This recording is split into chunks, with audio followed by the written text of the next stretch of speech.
Ash, what up, Hey, man? what's How up, we doing guys? today? Doing pretty good. Doing pretty good. How about you? Good. Nice. Yeah, Do you excited. Go, Jess. do you have anything on your walls? I'm in Mon Ed right now. This is kind of like a interesting room. Now we got some gray walls. That's about it.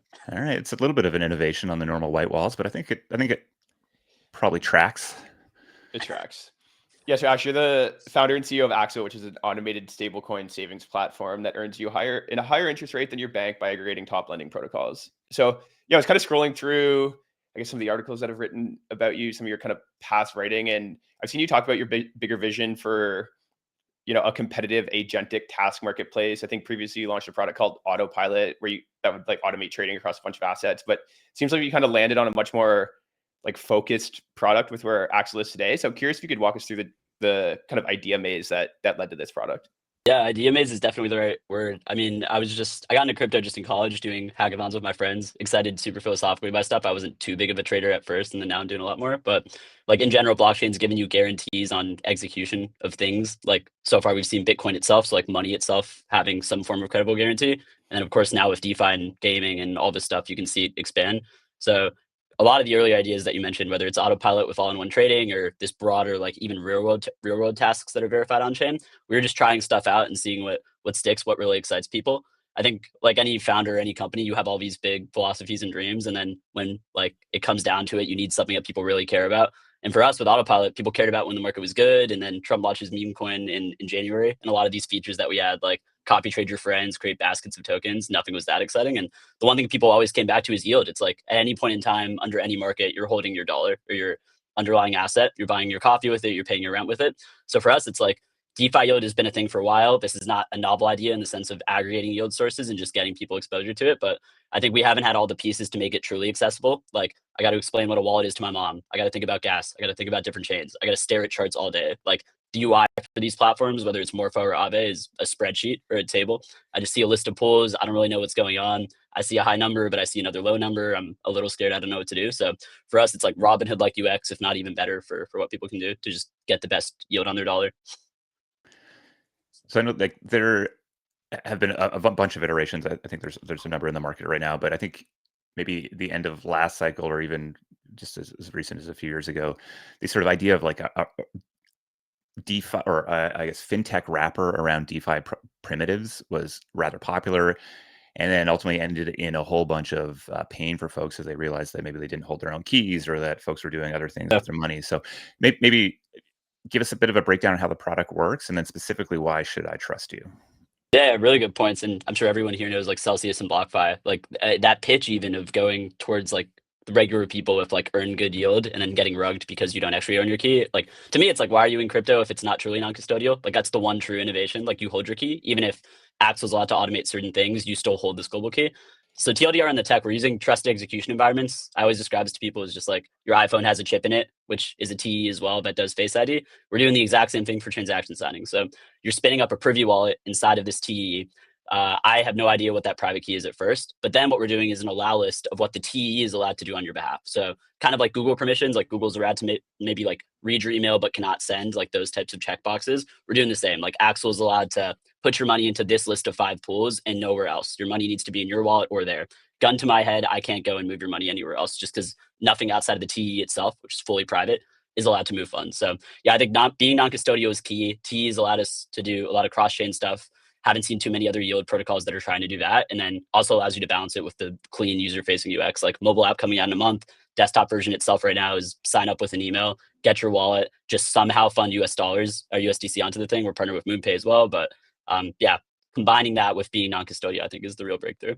Tell me more about the onboarding, because to me that ultimately is the biggest barrier right now. If I have to pay ridiculous fees, it doesn't matter if I'm Yep. making a 10-12% if it's costing me a couple bucks to get money in. So, and I think that's a big reason why so many projects have focused on crypto native folks. You already have the money on chain. Have we made big investments in being able to get money on chain for normal users? Yeah, I mean, that's our entire focus, and I don't think this is like info that I need to hide. Like our biggest churn for the platform is people getting money on chain if you don't already have it. We're like I mentioned, we're partnered with MoonPay pretty heavily. They've been a key innovator in the on-ramping space for a while, but as you mentioned, for a lot of their previous products, the fees are way too high. Like if I'm earning 10% and I'm paying 3% just to on-ramp by a credit card, is defeats the point. Or am I really going to go? They have a new product called virtual accounts, which we launched with. We're the first team to be using it in production.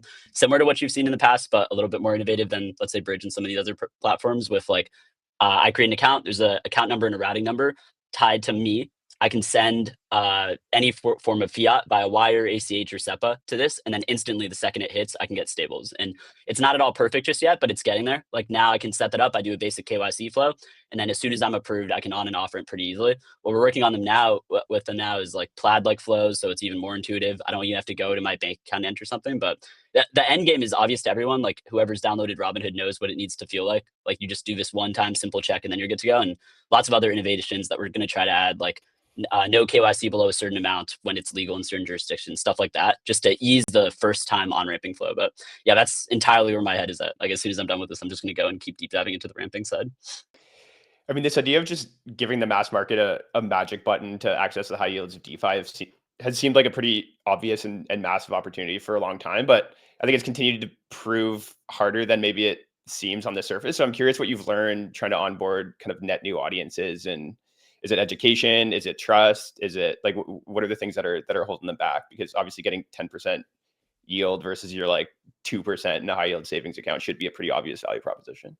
Yeah, I mean, we touched on a few. Like the biggest thing by far is just on ramping. Like, can you get money on chain? Number two is education, and more in the sense of like people think insurance when they think like, what guarantees do I have with an account, like FDIC or something else, which ironically isn't true for a lot of these investments. Like you're investing in some like high yield savings account. Some of these have base insurance, some of them don't. So I think crypto's innovating on that, and we're talking with folks. But like you have to get over the education hurdle of like code is law, and like what you've defined here is like an over collateralized lending market or some like schema that guarantees that your principal is safe under certain conditions. Of course, like nothing's a guarantee, no code is ever like bug free, but like battle tested protocols that have been around for a decade that have secured billions of dollars are the closest thing to a guarantee that you can really expect anywhere.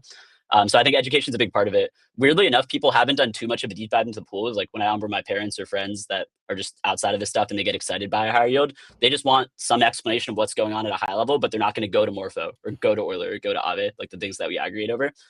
So I think that's pretty key. Final part is automations. It's like you can't just make an app that is truly a wrapper. You need to abstract this stuff away and automatically move funds between sources as they change. Like USDC's depegging, maybe you got to swap out. Or APY, this pool is getting down and it's below T-bill rates. Like why on earth are you keeping somebody's money in it? So it's all these like factors. There's no one secret pill, but I'd say priority rank is like on-ramping, automations, and then education kind of. I'm curious how you look at the go-to-market here. Like, what are like the tactical things you're doing that are actually leading to people signing up? Is it still, around the dinner table, or have you found some scalable way of sort of introducing this concept and getting people to convert and stick around?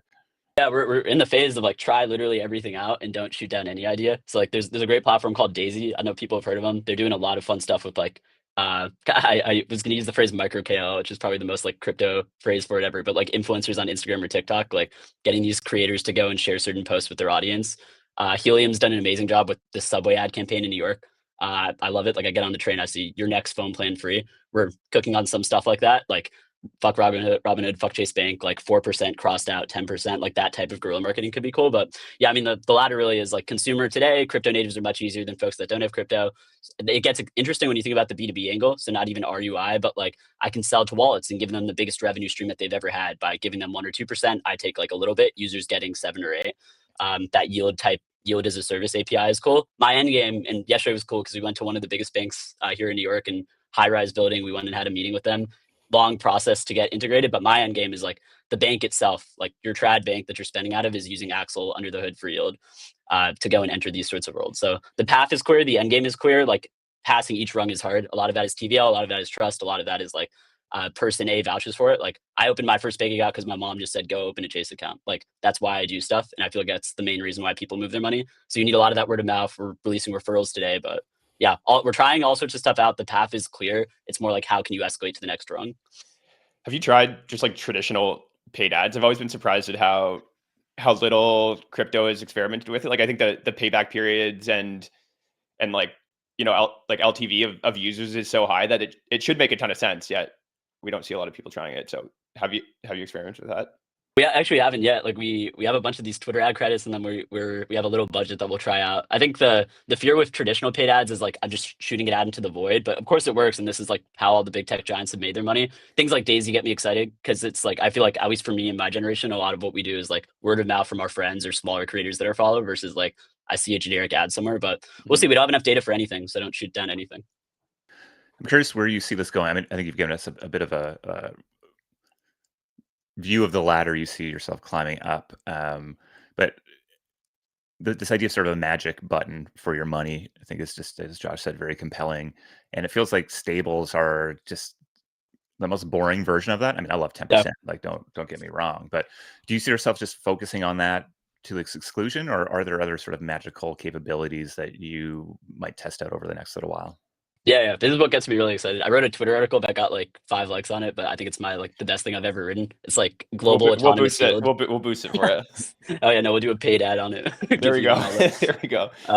Yeah, no, I called it like global autonomous yield, and I did a deep like historical analysis of like is yield really guaranteed? And obviously for all of us, we just know it's not. Like T-bills were freaking zero, like and like just a couple of years ago. You go back to like World War One, the government rugged on these Liberty bonds that they were doing for people after World War One, and you look into the future. I think like the TLDR of the article is we can tokenize everything, and if you believe that every asset class is better off tokenized, then somebody needs to be a gateway to go and get exposure to that. Today it's stables. Tomorrow it could be like cash flow positive businesses. There's a great protocol called Duelmint that's doing a lot of great stuff with like invest in a tokenized laundromat in Vietnam that's getting you 20% APY, invest in a GPU farm, invest in Tesla superchargers. So I think every asset class, RWAs, stable coins, gold itself, private credit, venture, you name it, you can go and invest. And I think people can treat that a lot of how like I treat my Robinhood. It's like I think ML is cool and machine learning is the future. Therefore, I buy some Nvidia, or I feel like I'm aligned with like meme coin traders with like GameStop or AMC, so I go and buy it. I feel like a lot of putting your money where your mouth is can apply for like yield on everything. So yeah, I guess that's the line, like yield on everything. It's kind of how I view it.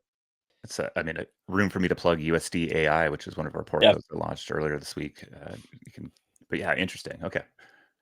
I mean, how do you think about competition with, Robinhood, Coinbase, banks, all these existing, institutions that have a bunch of distribution into people who would potentially care about this?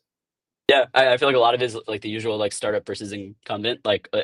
Having actually spoken to like 5 people at a bank yesterday who closed one of the biggest deals that crypto has seen for a while with TradFi, and they announced this like a few weeks ago. Like it's clear they don't move fast at all. Like you need to prove yourself out with some of these smaller rungs on the ladder, like crypto wallets, and then maybe small fintech apps, neobanks, etc. I think the biggest thing is like the tech and the innovation on the crypto side. This stuff is not intuitive at all, especially when you think cross chain. Like there's so many yield sources, even if we're just thinking about stablecoin yield that are out there, so many metrics to track. It is a very non-trivial problem. Like our engineers, like great guys who have experience at like OKX doing cryptography and other places, and it's like a total nightmare even for them. They're just like, I could spend my entire life building this pocket quant algorithm, so to speak. Like we're building for every human on this planet just has this little quant that can tell them whatever they want catered to the risk profile. And there's a million factors to look at, like not just APY and TVL, but like my mom's risk profile versus mine, or like macro tailwinds that probably mean a depegging is likely. I don't know, like you name it. They're like this magical kind of algorithm that can predict everything. So there's no shortage of things to do there. And I think that in of itself is a company. The challenge is ensuring that we're not becoming a quant shop ourselves, because that's not scalable. Like we're not here to give you like 100% APY. We're here to just like automate all of this, not being at like the most like bleeding edge of what you can get for APYs, because that just doesn't scale. Like those strategies just don't scale beyond a certain amount of capital. But yeah. I'm interested in, I think you said in your answer earlier, this idea of insurance is inherent in a lot of, the decisions we make in banking providers. I think probably one of the most stressful moments in my life was me being knocked out with COVID, and the USDC depeg happened Yeah. back in the day. And I was like, oh, if there could have been a bot in there that's just being like, hey, time to get the fuck out of this one. Actually, that probably would have been the wrong move there, frankly, after it was starting to happen. But I'm curious, what solutions, it sounds like you're talking to some folks, like how do we bring that extra level of trust into these markets, and are there people building towards that right now? Yeah, I mean, there definitely are people. Like, actually, right now, our team's doing a meeting with Open Cover, which is doing great insurance stuff. Of course, you have like Nexus Mutual and these other guys for like the base level of insurance. Like, if there is an underlying protocol hack, not even Axal, because we don't have contracts, we're just doing TEs for all this. But like a Morpho Vault contract has some bug, maybe. Can we ensure that? A lot of people have had bad experiences with these in the past, like with the Euler hack. I think Nexus only paid out like a certain amount, so that's its own playground to experiment with. I see it growing. Biggest thing is just education. Like I feel like if you describe to somebody like what the risks are and they see these proof points, that's good enough without a policy. Until I can do that, like, which is the long battle, we're doing our own little insurance fund thing. So maybe like we take a certain portion of our own literal revenue and we're willing to insure people prorated for like how much you parked in this thing. So there's a lot of clever solutions. Some protocols have done like 3 tiers of like yield and risk, and maybe the high tier guys are implicitly paying for insurance for the lower tier guys, which makes it more conservative, something like that. But lots of things to experiment with. We'll start off with our own fund and then we'll go from there. And then maybe tell us how you're making money. How do you see, where's the scalable revenue model here for you? Yeah, it has to be super aligned with users. Like you see all these predatory things with transaction fees across the board. For like a trading bot, it makes sense. Like, and there's probably no better business model on earth for the company. Like they take 1% on every single swap, which is just absurd when you look at like an Axiom or some of these other things. I can't do that. And of course I can't do that if my pitch is 10% APY or maybe something lower, depending on how things go. So we just take spread. It's a performance fee on what we get you. You're paying nothing up front, which makes it easy to just get you in the door, assuming that the on-ramping is easy enough. And then I take a 15% performance fee. That number might change down the line, depending on how things go. But critically, if you're a user, you have guarantees. Like you can look at the open source code, you get warnings when like rates might change or things might change. And of course you have this global private key to get out whenever. So I'm aligned with my users. I'm just taking a spread. How much I take is like directly tied to how much a user is maybe making. Amazing, Ash. Well, thanks for hopping on with us and sharing, Axel. Best of luck as you go take on Robinhood. Oh yeah, really appreciate it. Cheers, man. Peace, man.